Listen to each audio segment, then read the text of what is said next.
These Washington County apples are preparing for a journey.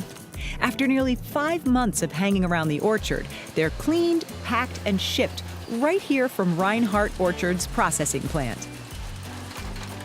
Let's back up a bit to understand the Rinehart story.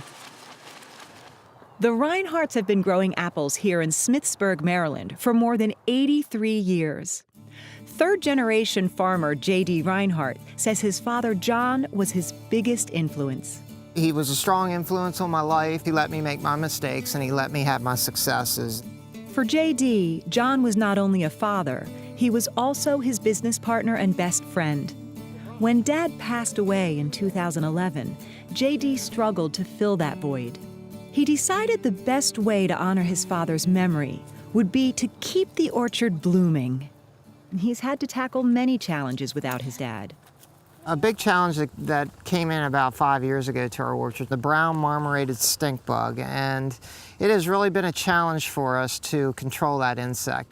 Using traps and lures, along with a wealth of data, JD says he can now control the stink bugs and only uses pesticides as a last resort. Another challenge JD had to face alone was dealing with an inconsistent workforce.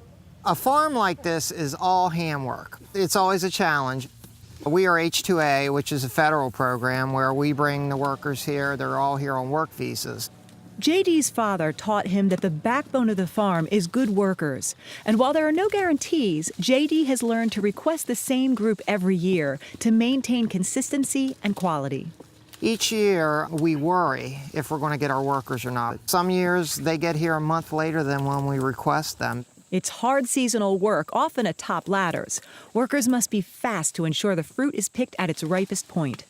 It's sort of like a little community. You enjoy each other, and you know, the work gets hectic at times, but pretty much, I couldn't ask for a better workforce than I have right now. Victor Hernandez from Mexico is JD's production supervisor, who took some time to show me the ropes. He's been working here for over 20 years.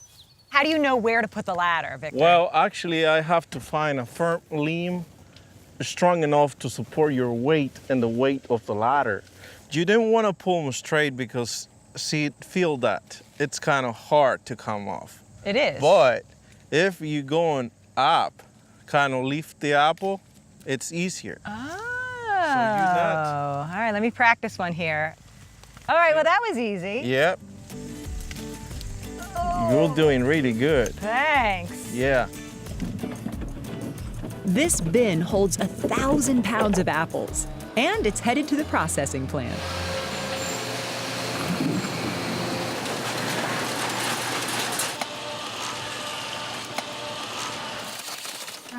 We can pick the fruit, cool it down, pack it, load a container within a week's time, send it to the Port of Baltimore, it's put on a ship, and then it goes to wherever.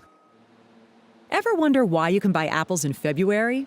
Because cold storage between 32 and 34 degrees keeps the apples fresh for months. JD notes that over the years, he's sent a lot of apples to Panama. Their favorite variety? Red Delicious. But they don't all go overseas. Our largest customer is a processor right up the road called Nels Foods.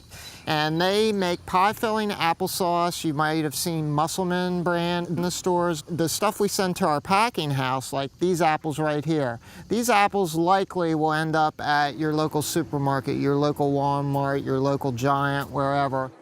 U.S. farmers grow 250 million bushels of apples every year. 150,000 bushels are grown right here at Rinehart Orchards. That's a ripe apple. See how it came off right there? JD says the apple's flavor comes from a good climate, prime soil, and the wisdom bestowed by his father and grandfather. And that's one thing my dad instilled in me. He said, the fruit business, you'll have good years and you'll have bad years. It's hard work, but it's a good, honest living, and I enjoy it very much.